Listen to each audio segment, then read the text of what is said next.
الحمد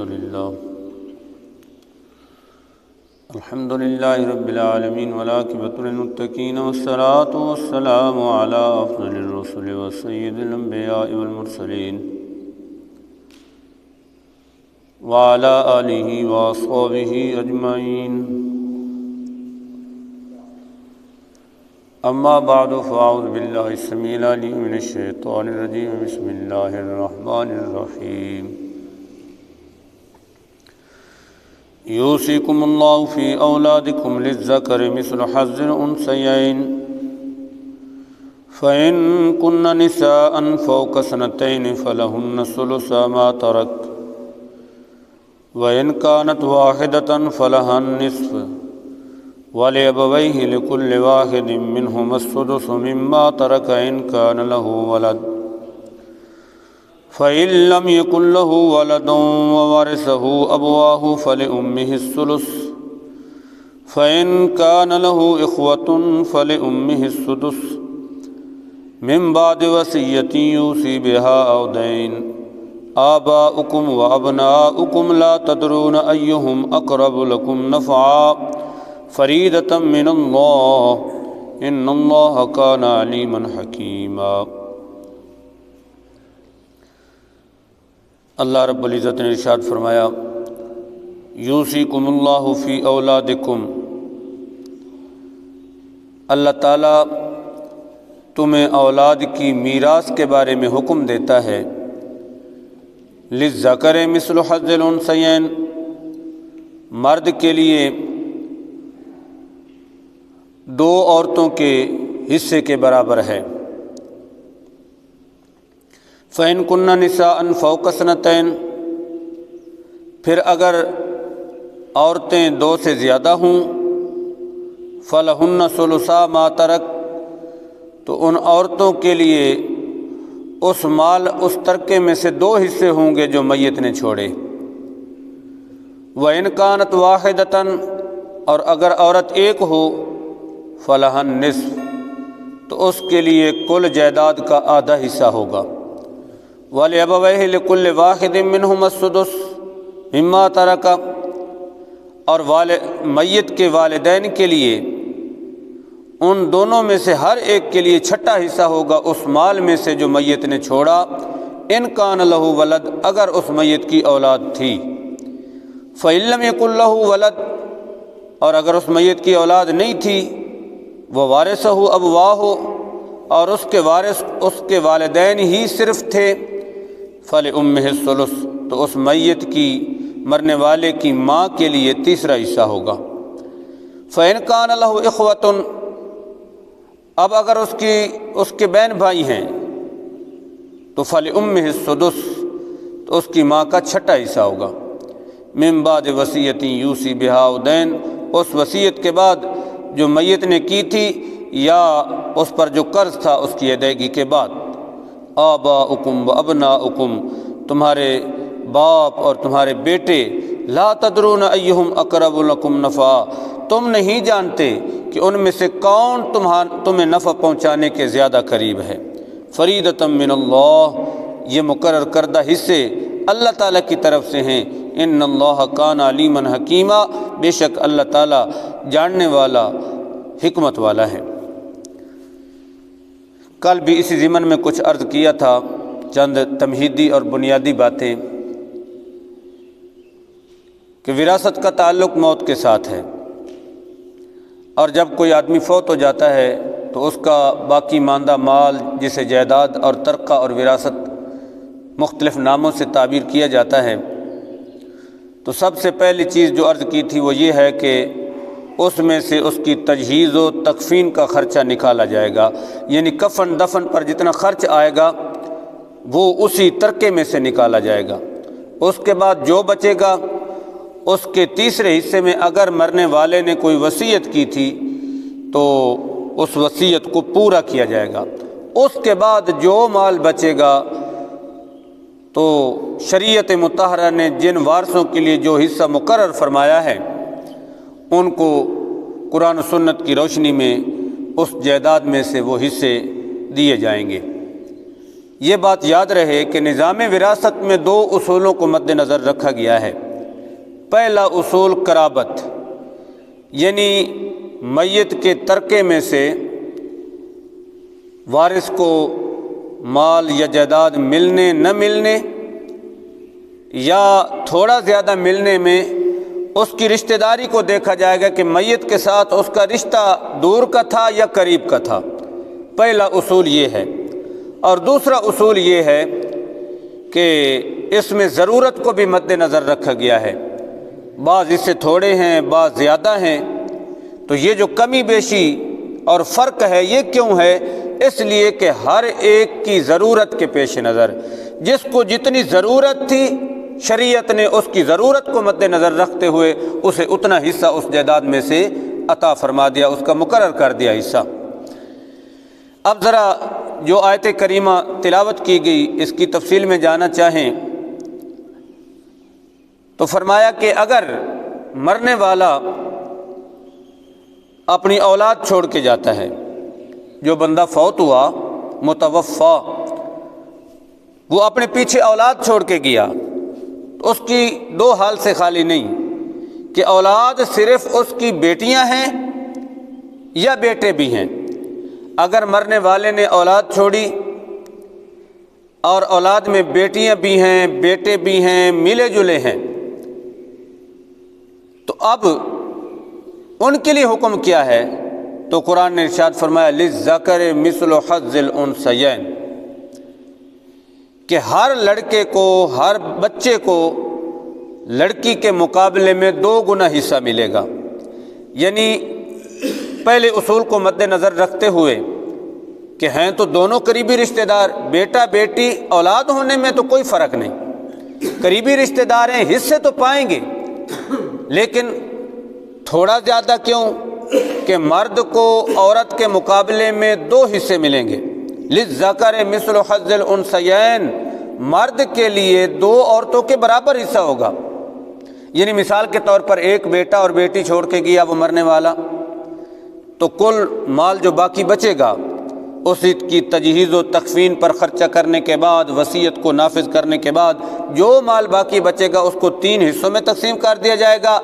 بیٹا بیٹی میں سے بیٹا جو ہے وہ 2 حصے لے لے گا اور بیٹی کو 1 حصہ ملے گا۔ یہ فرق کیوں ہے؟ اگرچہ پہلے اصول کو مد نظر رکھتے ہوئے ہر ایک کو حصہ تو مل رہا ہے، لیکن فرق کیوں؟ مرد کو 2 حصے مل رہے ہیں اور عورت کو اس کے مقابلے میں 1 حصہ مل رہا ہے، تو اس کی وجہ کیا ہے؟ تو وجہ یہ ہے کہ ضرورت کے پیش نظر۔ اب دیکھیں کہ اگر بچی ہے تو جب تک اس کی شادی نہیں ہوتی، رخصتی نہیں ہوتی، تو اس کی جملہ ذمہ داریوں کا اس کے والدین کفیل ہیں، اس کی خوراک، لباس، اس کے رہائش کا بندوبست جو ہے وہ والدین کے ذمہ ہے، لہذا اس کی اتنی ضرورت نہیں۔ اور رخصتی کے بعد جب دوسرے گھر کی وہ زینت بن جائے گی، بحیثیت بیوی اس کو وہ درجہ مل جائے گا، اب بیوی ہونے کے لحاظ سے اس کی ساری ذمہ داریاں اس کے شوہر پر عائد ہو جائیں گی۔ سارا خوراک، لباس، رہائش کا بندوبست یہ مرد کی ذمہ داری ہوگی، لہذا اس کی اتنی ضرورت نہیں۔ اور آگے اگر اللہ عطا فرمائے اولاد کا سلسلہ چلے تو پھر اولاد کی بھی جملہ ذمہ داریاں وہ بھی ان کے والد پر آ جائیں گی، تو عورت مرد کے مقابلے میں اتنی ذمہ دار نہیں، لہذا شریعت نے ان کی ضرورت کے پیش نظر، مرد جو ہے وہ ظاہر ہے جب بالغ ہو جائے گا تو اس نے آگے شادی نکاح کرنا ہے، اس کی اولاد ہے، اس نے اپنا پیٹ بھی پالنا ہے، بیوی کو بھی خرچہ دینا ہے، اولاد جو ہے اللہ تعالیٰ اس نعمت سے مالا مال فرمائے تو اس کا خرچہ بھی اس کے ذمہ لگ جائے گا، تو ظاہر ہے عورت کے مقابلے میں اس کی ذمہ داریاں مرد کی زیادہ ہیں، تو ضرورت کے پیش نظر ارشاد فرمایا کہ مرنے والے کی جائیداد میں سے اگر اولاد کل 4 صورتیں بنیں گی۔ پہلی صورت کہ بیٹے اور بیٹیاں ملے جلے ہیں تو ہر بیٹے کو بیٹی کے مقابلے میں 2 حصے ملیں گے اور بیٹی کو 1 حصہ ملے گا، یہ ضرورت کے پیش نظر فرق رکھا گیا۔ دوسری صورت کہ وہ صرف بیٹیاں چھوڑ کے جاتا ہے، بیٹا کوئی نہیں، نرینہ اولاد نہیں ہے، صرف بیٹیاں ہیں، تو پھر بیٹیاں 1 ہیں یا 2 یا 2 سے زیادہ؟ اگر بیٹی ہو 1 تو ارشاد فرمایا وَإِن كَانَتْ وَاحِدَةً فَلَهَا النِّصْفُ، اگر ایک اکلوتی بیٹی چھوڑ کے گیا تو جائیداد میں سے آدھا حصہ یعنی 1/2 حصہ جو ہے وہ اس بچی کو مل جائے گا، باقی دوسرے رشتہ داروں میں اسبہ ہونے کے لحاظ سے یا جو ترتیب بنے گی اس کی تفصیل کتب فقہ میں ہے۔ بہرحال یہاں یہ فرمایا گیا کہ اگر بیٹی ایک چھوڑ کے گیا تو جائیداد کا آدھا حصہ اس کو ملے گا، اور اگر ایک سے زیادہ ہیں، 2 ہیں یا 2 سے زیادہ، فَإِن كُنَّ نِسَاءً فَوْقَ سَنَتَيْنِ، اگر عورتیں یعنی بچیاں 2 یا 2 سے زیادہ ہیں تو فرمایا فَلَهُنَّ ثُلُثَ مَا تَرَكَ، جو میت ترکہ چھوڑ کے گیا اس میں سے 2/3 بیٹیوں کو مل جائے گا، یعنی کل 3 حصوں میں تقسیم ہوگا تو 2 حصے بیٹیوں کو ملیں گے اور 1 حصہ جو ہوگا وہ باقی رشتہ داروں کو ملے گا۔ تو یہ کل 4 صورتیں اولاد کے وارث بننے کی ہیں۔ اس سے اگلا نظام جو ہے کہ مرنے والا اگر والدین کو وارث چھوڑ کے جاتا ہے تو والدین کے وارث بننے کی کل 3 صورتیں ہیں کہ مرنے والے نے والدین کو بھی چھوڑا اور اپنی اولاد بھی چھوڑ کے گیا۔ اگر اولاد کو بھی چھوڑا والدین کو بھی چھوڑا تو اولاد کے ہوتے ہوئے والدین کو چھٹا حصہ ملے گا، اس لیے فرمایا وَلِأَبَوَيْهِ لِكُلِّ وَاحِدٍ مِّنْهُمَا السُّدُسُ مِمَّا تَرَكَ إِنْ كَانَ لَهُ وَلَدٌ، اگر میت کی اولاد بھی تھی اور وارثوں میں ماں باپ بھی تھے تو پھر ارشاد فرمایا کہ ماں باپ جو ہیں ان کو چھٹا حصہ ملے گا۔ تو چھٹا دینے کے بعد 4/6 حصہ جو ہے نا وہ اولاد کو مل جائے گا اور چھٹا جو ہے وہ والدین کو مل جائے گا۔ لیکن اگر اس کی اولاد نہیں، مرنے والے کی اولاد نہیں، صرف وارث اپنے ماں باپ کو چھوڑ رہا ہے تو پھر دیکھا جائے گا کہ اس کے بہن بھائی ہیں یا نہیں۔ یہ دوسری صورت ہے، مرنے والے کی اولاد نہیں، ماں باپ ہے تو پھر دیکھا جائے گا یعنی وارث اس کے ماں باپ بن رہے ہیں تو پھر اس کے بہن بھائیوں کو دیکھا جائے گا۔ اگر ان کے بہن بھائی نہیں ہیں، صرف اس کے وارث اس کے ماں باپ ہیں تو پھر ارشاد فرمایا کہ اگر وَوَارِثَهُ أَبْوَاهُ فَلِأُمِّهِ الثُّلُثُ، اس کے وارث صرف اس کے والدین ہیں تو پھر ماں جو ہے وہ تیسرا حصہ لے گی اور باقی جو بچ جائے گا یعنی کل جائیداد 3 حصوں میں تقسیم ہوگی، تیسرا حصہ ماں لے جائے گی اور 2 حصے جو ہے یعنی 2/3 حصہ وہ باپ لے جائے گا۔ یہ تو تب ہے کہ جب اس کے بہن بھائی نہ ہوں، نہ اولاد ہو نہ بہن بھائی ہوں۔ تیسری صورت کہ میت کے وارث اس کے والدین ہیں، اولاد نہیں ہے لیکن بہن بھائی ہیں، تو بہن بھائی ہونے کی صورت میں والدہ کو چھٹا حصہ مل جائے گا۔ فَإِنْ كَانَ لَهُ إِخْوَةٌ، اگر مرنے والے کے بہن بھائی ہیں تو فَلِأُمِّهِ السُّدُسُ، ماں کو چھٹا حصہ مل جائے گا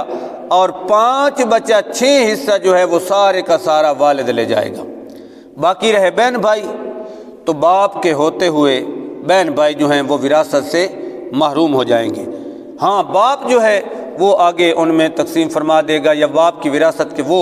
اس کے بہن بھائی جو ہیں وہ وارث بن جائیں گے جب کبھی موقع آئے گا، لیکن اس کے مرنے کی صورت میں بہن بھائیوں کو نہیں ملے گا، ماں کو چھٹا حصہ مل جائے گا اور والد کو 5/6 حصہ یعنی کل جائیداد وہ لے جائے گا یا ترکہ یا جو بھی مال بچا وہ سارے کا سارا باپ لے جائے گا۔ باپ کے ہوتے ہوئے بہن بھائی محروم ہو جائیں گے، چاہے وہ جیسے بھی ہوں۔ ہماری یعنی وراثت کی اصطلاح میں ان کو حقیقی، اللاتی، اخیافی 3 طرح کے ہوتے ہیں، تو سب کے سب حقیقی یعنی ان کا مرنے والے کے جو بہن بھائی ہیں وہ سارے حقیقی اس کے بہن بھائی ہیں، یعنی جو باپ شریک بھی بہن بھائی ہیں، ماں شریک بھی بہن بھائی ہیں، یعنی سب کی ماں باپ ایک ہی ہے، تو وہ حقیقی بہن بھائی وہ بھی محروم۔ اسی طرح اللاتی، اخیافی، اللاتی کا مطلب یہ ہے کہ باپ تو سب کا ایک ہے لیکن مائیں جو ہیں وہ جدا جدا ہیں۔ اخیافی ہے تو مطلب یہ ہے کہ باپ الگ الگ ہے، ماں ایک ہے۔ عرض کرنے کا مقصد یہ ہے کہ جو بھی ہو بہن بھائی چاہے وہ حقیقی ہوں، اللتی ہوں، اخیافی ہوں، باپ کے ہوتے ہوئے وہ وراثت سے محروم ہو جائیں گے۔ ماں چھٹا حصہ لے جائے گی اور باپ جو ہے وہ 5/6 حصہ یعنی کل جائیداد باقی جو ہے وہ سنبھال لے گا۔ تو اس آیت مقدسہ میں اولاد کے وارث ہونے کی 4 صورتیں اور والدین کے وارث ہونے کی 3 صورتوں کو بیان فرمایا گیا، اور آخر میں ارشاد فرمایا آباؤکم و ابناؤکم لا تدرون ایہم اقرب لکم نفعا، چاہے تمہارے ہوں باپ چاہے ہوں تمہارے بیٹے، تو تم نہیں جانتے ہو کہ ان میں سے تمہیں نفع پہنچانے کے کون زیادہ قریب ہے، لہذا فریضۃ من اللہ، یہ حصے اللہ نے مقرر کر دیے ہیں۔ اگر تمہارے اوپر یہ چھوڑ دیا جاتا تو تم تو مصلحتوں کا شکار ہو جاتے، مفادات کی جنگ لڑتے، پتہ نہیں کس کو کتنا دے دیتے، کس کو محروم کر دیتے۔ تو اللہ نے تمہارے اوپر نہیں چھوڑا، یہ اللہ تعالیٰ نے خود حصے مقرر فرما دیے ہیں۔ اب کسی کو کوئی مجال اور گنجائش نہیں کہ وہ اپنے دلائل دیتا پھرے یا اپنی رائے دیتا پھرے، اللہ رب العزت نے ہر ایک وارث کے حصے کو مقرر فرما دیا ہے۔ ان اللہ کان علیما حکیما، بے شک اللہ تعالیٰ تمہاری مصلحتوں کو جاننے والا بھی ہے اور وہ بڑا دانا ہے، لہذا جو فیصلہ اس نے فرمایا ہے وہ تمہاری ضرورتوں کو پیش نظر رکھتے ہوئے، تمہاری قرابتوں کو پیش نظر رکھتے ہوئے اس نے حق ارشاد فرما دیا، لہذا اے اللہ کے بندو اللہ تعالیٰ کے بتائے ہوئے اصولوں کے مطابق زندگی بسر کرو۔ اللہ تعالیٰ عمل کی توفیق عنایت فرمائے۔ اللہم صلی علی محمد وعلی آل محمد وسلم۔ ربنا آتنا فی الدنیا حسنۃ وفی الآخرۃ حسنۃ ربنا لا تزغ قلوبنا بعد إذ هديتنا وهب لنا من لدنك رحمة إنك أنت الوهاب ربنا أتمم لنا نورنا واغفر لنا إنك على كل شيء قدير وصلى الله على حبيب محمد وعلى آله وصحبه أجمعين۔